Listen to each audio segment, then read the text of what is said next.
So my job was to introduce our what are you?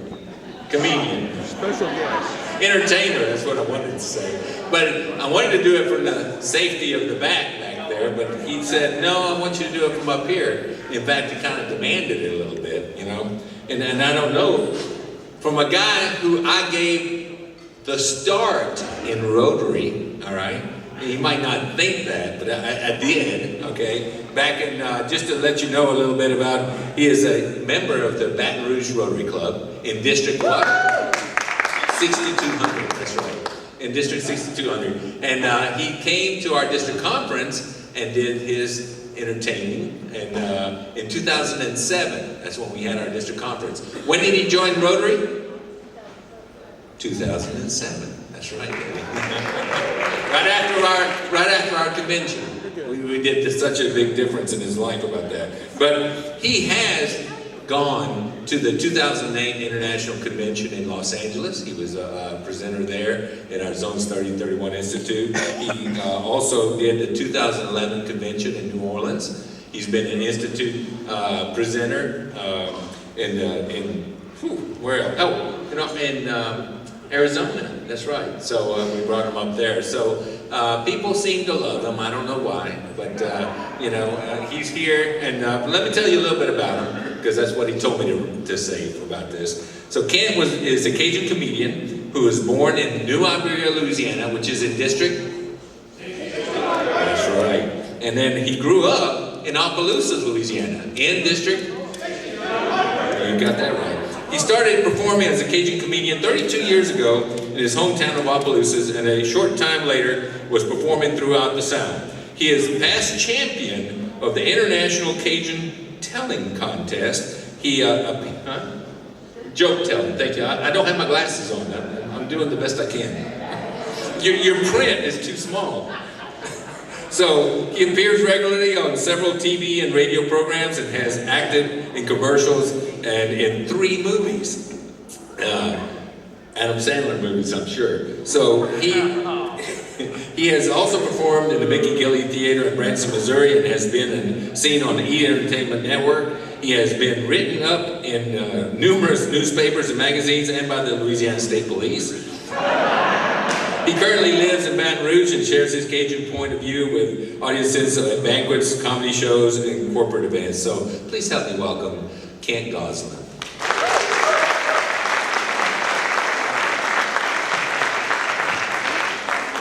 All right, y'all did so good with the yeehaw. What is it? Yeehaw? Yahoo!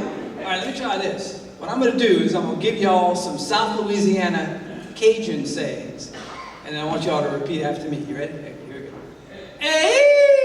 Hey! That's really good. Pouya! Pouya! Doing great. Eh là-bas! Eh là-bas! On va soigner ton chat comme le chat du zoo. What happened? Well, y'all, my friend from home was the only one that got that one, I think. Y'all did better than the group 2 weeks ago from Texas, I'll tell you that. They didn't even make it to Pouya, so be proud of yourselves. By the way, how about a hand for my buddy Big Rich Churchman? Huh? That guy is at every Rotary event I have ever been to. Man, he's at every... I ran into him. He said at the International Convention in New Orleans. My club had sponsored this event. And we got everybody, we put them on some tour buses. And I was with Big Rich, and we were getting on the tour bus. And they had this woman that was in front of Rich. And she was real short, and she had this really tight mini skirt on. And y'all, she's trying to get on that bus. And that step on the bus was so high, and the skirt was so tight, she couldn't even split her legs. She was trying to get on the bus like that. So she reaches back and she unzips her skirt a little bit. And she's still, like she's holding on, she still couldn't get on there. She reaches back and unzips her skirt some more. Now she was trying sideways. She still couldn't get on. She reached back a 3rd time and unzips her skirt some more. Finally, Big Rich got fed up. He picked that woman up under her arms, carried her on the bus, and set her down. That woman turned around and she "Pow!" slapped Big Rich upside the head. Rich was like, "What was that for?" She said, "That's for being fresh with me." He said, "Me fresh with you? You just unzipped my pants 3 times.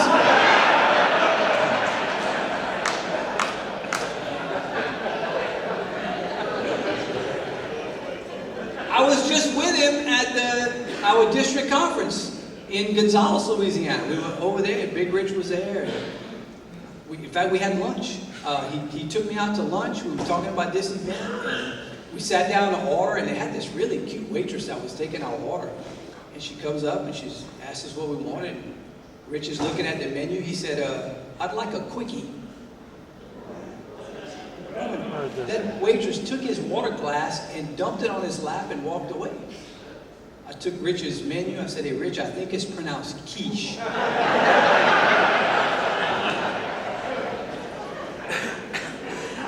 I saw him later that night. Him and his wife were in the hotel bar, and they were just each drinking a glass of wine, talking about it. I mean, they had worked so hard for the conference, and they were sitting down drinking wine together and clinking their glasses. And Big Rich says, you know, I love you so much, I don't think I can ever live without you.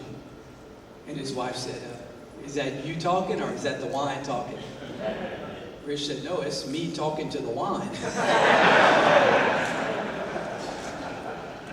By the way, I just got back. I had a big gig a couple of weeks ago. I went to Arkansas. Way up in northwest Arkansas, in Russellville. They invited me to come perform at this big church they got over there. And they flew me into Russellville, Arkansas. I went and got my rental car, and I'm looking for this church. I'm driving around. My phone died. I didn't have no charge. I couldn't charge my phone. I couldn't navigate. I didn't know where I was going. I'm driving all around Russellville, looking around. Finally, I stopped at this convenience store, and I saw this old fella sitting outside the store. And I'm like, excuse me, sir. I rolled down my window and said, can you tell me the fastest way to get to the Rock Church in Russellville? That fella said, well, you walking or you driving? I said, I'm driving. He goes, that's the fastest way. So I found the church. I went and I did my thing. The show went great. And then afterward, I started walking around and just checking out. They had all kind of people over there. They had this big giant tent that was set up next to the church. It must have had 1,000 people in that tent, and there was a preacher up on stage, and he was like preaching, and he was healing people on the stage. That was the most amazing. He was talking to everybody. They brought this fellow up on some crutches, and that preacher was like, sir, do you believe? He said, yes, I believe. He said, come here, let me hear you. He bopped that fellow up upside the head. He dropped them crutches. He starts walking around like a rooster, you know. And he got this woman up there. She had these tick, tick, tick, Coke bottle tick glasses on, blind like a bat. They brought her up there, and the preacher was like, sister, do you believe? She said, yes, I believe. He said, come here and let me hear you. Kind of just hit her upside the head like that. She threw off them glasses. She had 40-40 vision. They brought this other fella up in a wheelchair, and he rolled himself up there, and the preacher was like, son, do you believe? He said, yes, I believe. He said, come here and let me heal you. He said, no, I'm on workers' comp.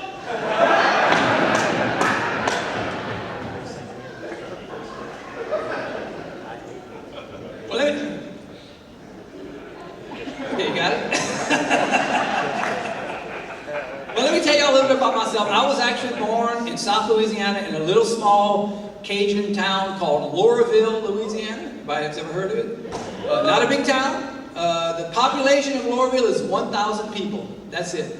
1,000. In fact, Laurelville has been population 1,000 for the last 30 years. It's the only town in South Louisiana that hasn't changed population in 30 years. Yeah, every time a woman gets pregnant, a man leaves town.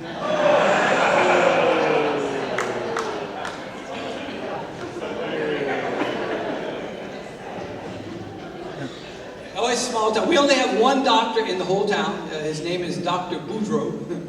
No, he's a good Cajun doctor. In fact, Dr. Boudreaux went all the way to New Orleans for one of these big doctor conventions, when all these doctors get together and they talk about stuff. And they were talking about who is the best person to operate on.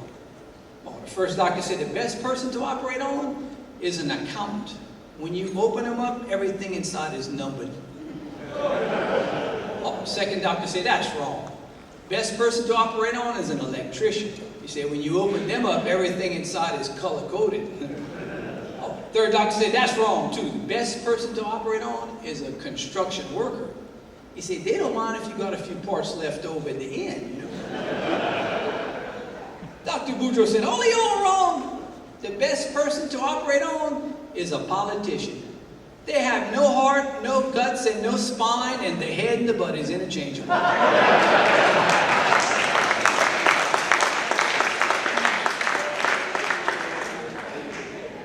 Y'all ain't got no politicians out there.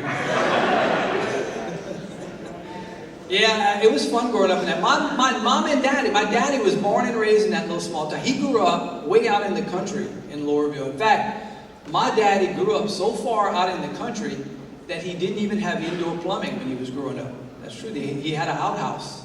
Now, I don't want to say they were well off, but they had a two-holer. And one time, him and his papa had gone out to each use a hole, and his papa was buckling up his trousers. A quarter fell out of his papa's pocket and rolled down the hole. That was a lot of money to my daddy back then. He was looking down the hole. He said, "Papa, you dropped a quarter down the hole." His papa didn't say nothing. He pulled out his wallet, pulled out a $20 bill. My daddy had never seen that much money before in his life. He was staring at that money. His papa was reached over. He dropped it right down the same hole. He said, "Papa, why'd you drop the money down the hole?" Well, he said, "Son, I just didn't have the heart to send you down there for just a quarter."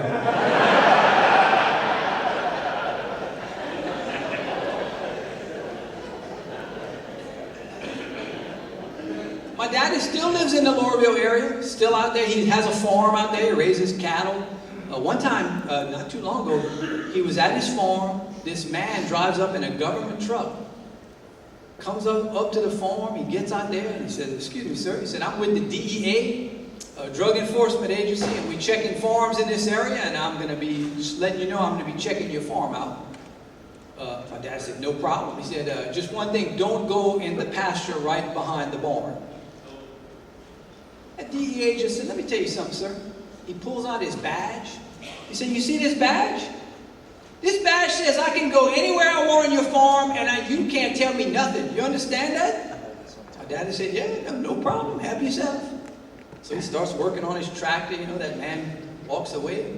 About 10 minutes later, he hears the loudest ruckus he ever heard. He hears that man yelling and screaming from behind the barn. He goes and he runs up to the fence, jumps on top. He sees the man in the pasture behind the barn with my daddy's 2,000-pound Red Angus bull chasing him across the pasture. My daddy stood up on the fence. He goes, "Your badge! Show him your badge!"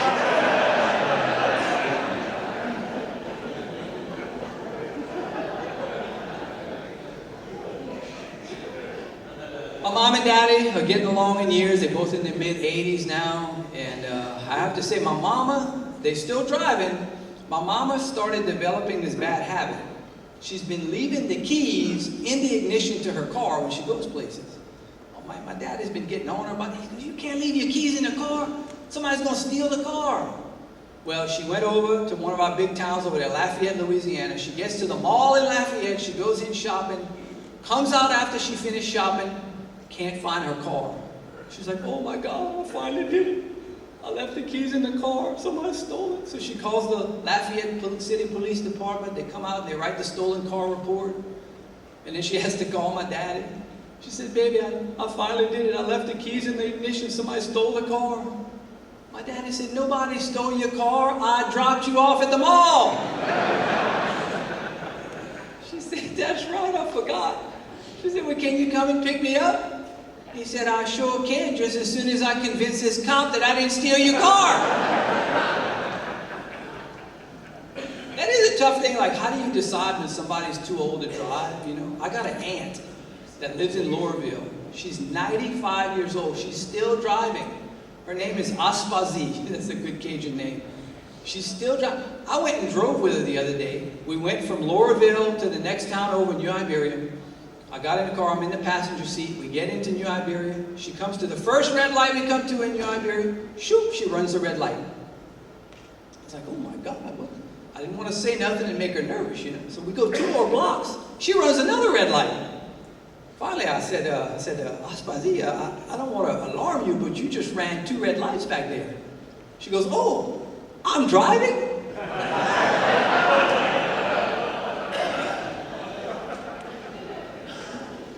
Yeah, I call and check on my aunt, my Aspazi, every now and then. And that's my daddy's oldest sister. I called my daddy the other day. I said, "Hey, Daddy, have you checked on Aspazi? How's she doing?"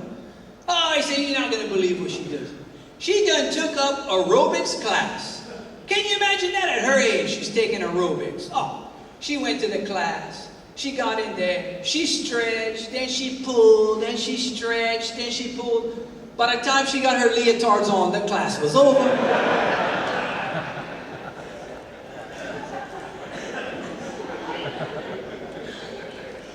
My grandpa and grandma were born and raised and died in Lowerville.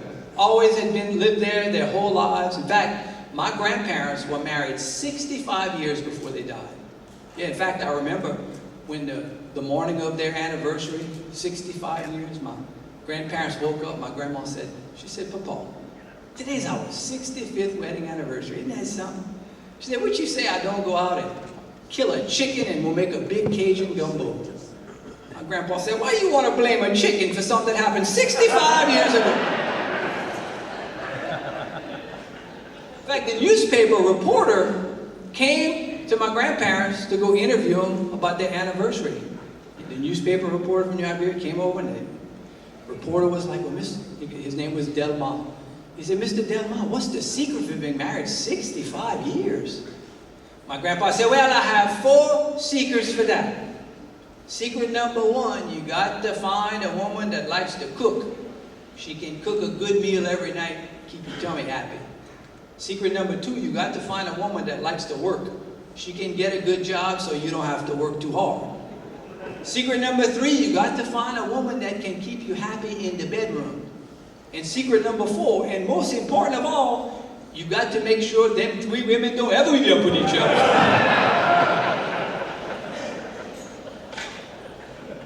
In fact, I always think of my grandpa at this time of year. If you're Catholic, you know we're right in the middle of Lent right now. Every year, my grandpa used to give up drinking beer for Lent. Oh, he loved drinking beer, and he would give up drinking beer every Lent. And the night before he died, the year that he died, he gave up drinking beer all Lent long.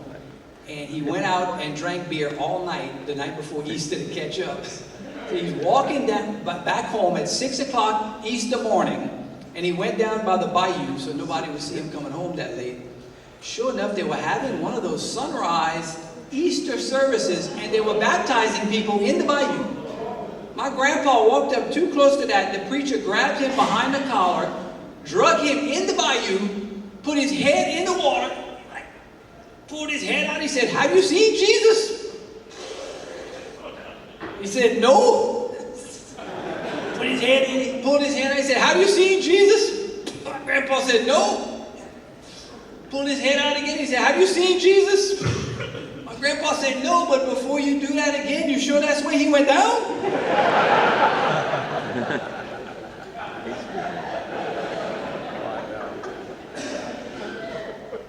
I don't want to brag to y'all, but I am kind of becoming a pretty well-known Cajun comedian.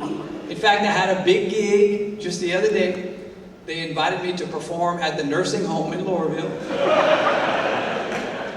Well, they thought it'd be nice to have a local celebrity come and talk to all the residents, So I got up in front of everybody and said, ladies and gentlemen, I'm happy to be here. Tell me, does anybody know who I am? And one little lady in the front row said, no, but if you go ask the lady at the front desk, she'll let you know. It was a great show. I had those people cracking up laughing.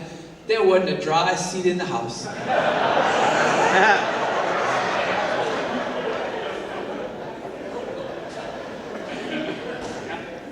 fact, I got to meet some of the residents over there in the nursing. I got to meet this woman. I was in the nursing home in her mid-80s, and she was getting married for the 4th time. So I got to visit with her. I said, well, tell me about all your husbands, Well, she said, when I was in my 20s, I married me a banker. Then when I was in my 40s, I married a circus ringmaster. Then when I was in my 60s, I married a preacher. And now I'm in my 80s, I'm marrying a funeral director. I said, that's a lot of diversity in your husband. A banker, a circus ringmaster, a preacher, and a funeral director. She said, well, yeah, you see, I married 1 for the money, 2 for the show, 3 to get ready, 4 to go.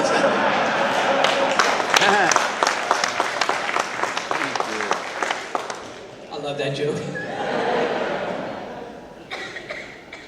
One of of the other things, I love telling people. I get to travel around a good bit. I talk to a lot of different groups. I like to tell people about what it's like in South Louisiana, what being a Cajun is like, what kind of people we are. And the first thing I tell people is that we just love to laugh. And we especially love to laugh at ourselves, right? I bet everybody in here has heard a Boudreaux and Thibodeau joke before, right? Yeah, oh yeah, all over the place people know Boudreaux and Thibodeau jokes. But the worst thing in the world is to hear somebody trying to tell one of those jokes and they ain't got no business telling that joke. Like, they got a friend of mine that's from England. He's British. He thinks he's been in South Louisiana long enough to tell a Cajun joke.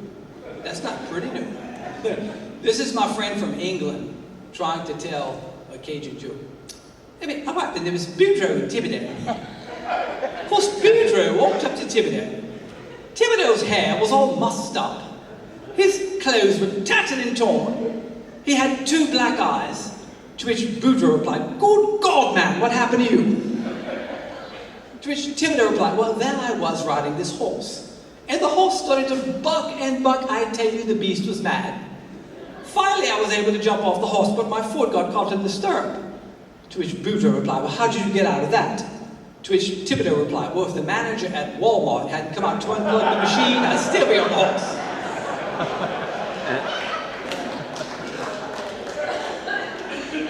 I said, "That's not how you tell a Boudreaux and Thibodeau joke."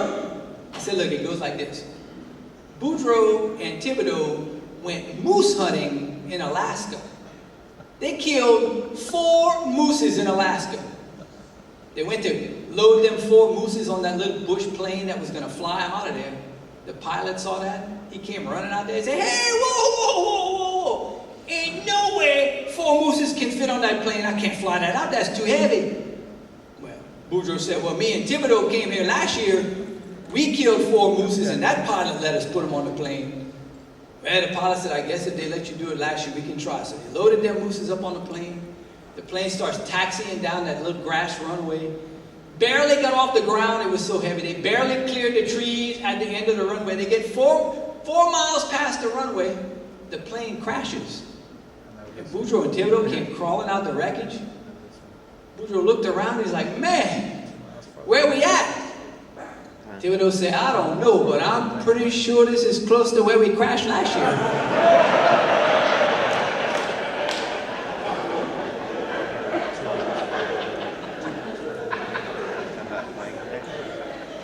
By the way, let me tell you my favorite Boudreaux and Thibodeau joke. Now, this is my favorite Boudreaux and Thibodeau joke. Boudreaux and Thibodeau went into a convenience store. They came out of the store. Boudreaux pulls 3 Snickers bars out. Thibodeau pulls 3 Snickers bars out of his pocket. He goes, "Hey, Boudreaux, look at this. I stole 3 Snickers bars from that store. The clerk didn't even know." He said, "I can steal, yeah." Boudreaux said, "You call that stealing? You want to see stealing? Come back in there with me." They go back in the store. Boudreaux walks up to the clerk. He says, "Hey, partner, you want to see a magic trick?" The clerk says, "Sure." Boudreaux says, "Give me 3 Snickers bars." And the clerk handed him 3 Snickers bars. Boudreaux unwrapped all 3 Snickers bars and ate them right in front of the clerk. The clerk was like, "Well, where's the magic in that?" Boudreaux said, "Where's the magic? Look in Thibodeau's pocket."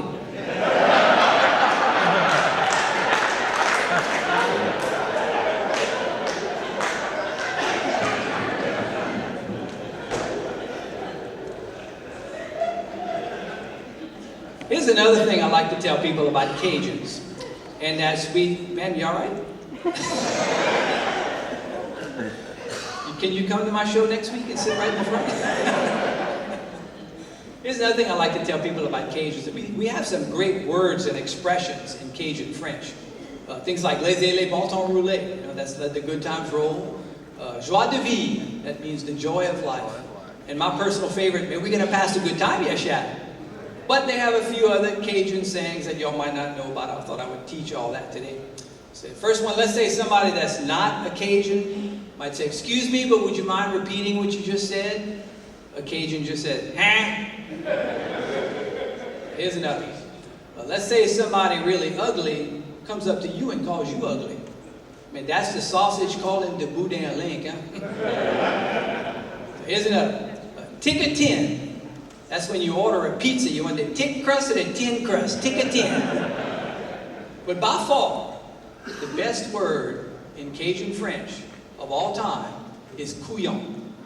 Now, if you don't know what a couillon is, I'm going to explain that to you. Couillon is the Cajun word for somebody that the gates are down, the lights are flashing, but the train ain't coming. It takes them 2 hours to watch 60 Minutes. That's what I mean by couillon. And I'll tell y'all this. Everybody's family has at least one couillon in it. Oh yeah, every family's got at least one couillon. And if yours doesn't, then it's you.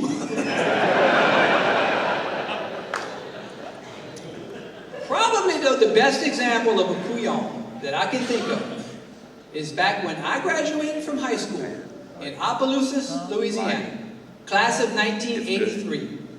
Louisiana was ranked dead last in the whole United States in education that year. And Opelousas was ranked dead last in the whole state. And my high school was ranked dead last in the whole city. So the person that graduated last in my high school class, that's a couillon.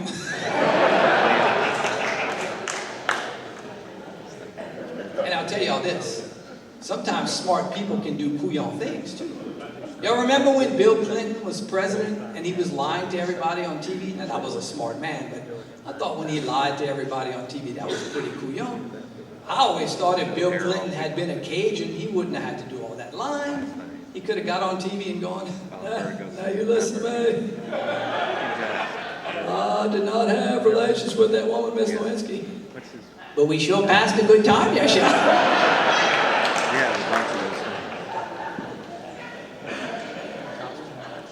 Oh, by the way, did Big Rich tell you about his scuba diving trip that he took last summer? And yeah, Big Rich went scuba diving out in the Gulf of Mexico. Y'all should have seen him. He had that big rubber suit on. Can you see that? The big man with that rubber suit. He had the tanks on his back. He had all the gear on. And they were scuba diving out in the Gulf of Mexico by one of those oil rigs. And Big Rich got down to 50 feet underwater. All of a sudden, he sees a Cajun in street clothes, just floating along down there. Big Rich saw that, he thought, that's remarkable. He followed that Cajun down to 100 feet. The Cajun was just floating along down there. Finally, Big Rich took out his underwater writing tablet. He wrote on there, "That's the most amazing thing I ever seen. How you do that?" The Cajun grabbed it, he wrote, "I'm drowning, couillon."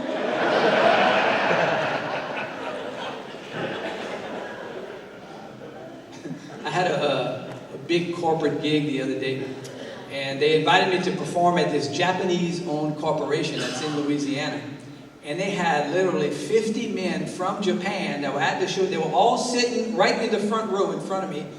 Not a one of them spoke any English. I had to stop in between every joke so they could translate to each other. I thought I was at a sushi restaurant. They were, so after the show, they were introducing me to the head honcho, you know, the big cheese over there. And he didn't speak any English either. So they had the translator, and he was like, "Oh, konnichiwa, tomoto, Cajun, funny man, hishimoto." So I said, well, what did he say? He goes, "Oh, he said, in Japan, we have many couillons like you."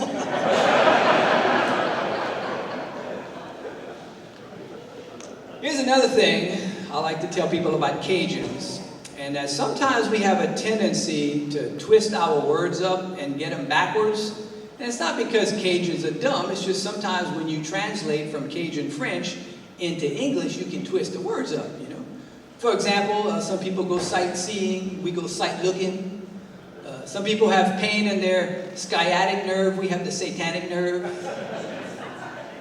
Other people get spinal meningitis, we get smiling mighty Jesus. Now my old aunt I was telling you about, she's 95, Aspazi, she can discombobulate more words in one conversation than anybody I know. I called up on the phone the other day to check on her. I said, "Hey, Aspazi, how are you doing?" "Oh," she said, "not too good." She said, "It all started the other day. I got in my Lincoln Confidential because I was going to the Walmart. Don't you know I got in a car accident? Well, I had to get on my cellulite phone. I had to call the state petroleum officer because I don't know how to Tex-Mex, you know. Well, they ended up having to take me to the hospital because of my high blood, you know. They ran all kind of tests on me. They took ashtrays of my bones. They did SCAT scans, KGBs. They even tested me for cancer of the pantry. They ended up finding that I had cataracts in both eyes and trouble with my gastrointestinal system. And the worst part of all, they had to put me on decapitated coffee. I was fiberglassed. When the doctor finally came in to check me out, he said, "Tell me where it hurts." I said, "Doc, I hurt everywhere I touch. Look. Ay-ay-ay. Ay-ay-ay. Ay-ay-ay." So he checked me out. He said, "Your finger's broken."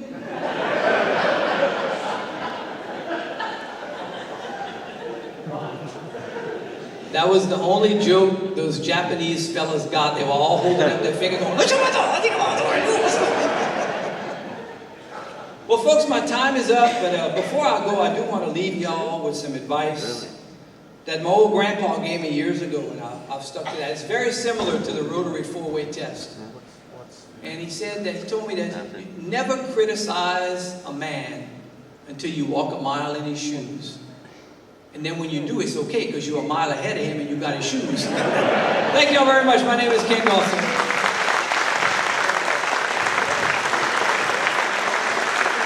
You coming back up?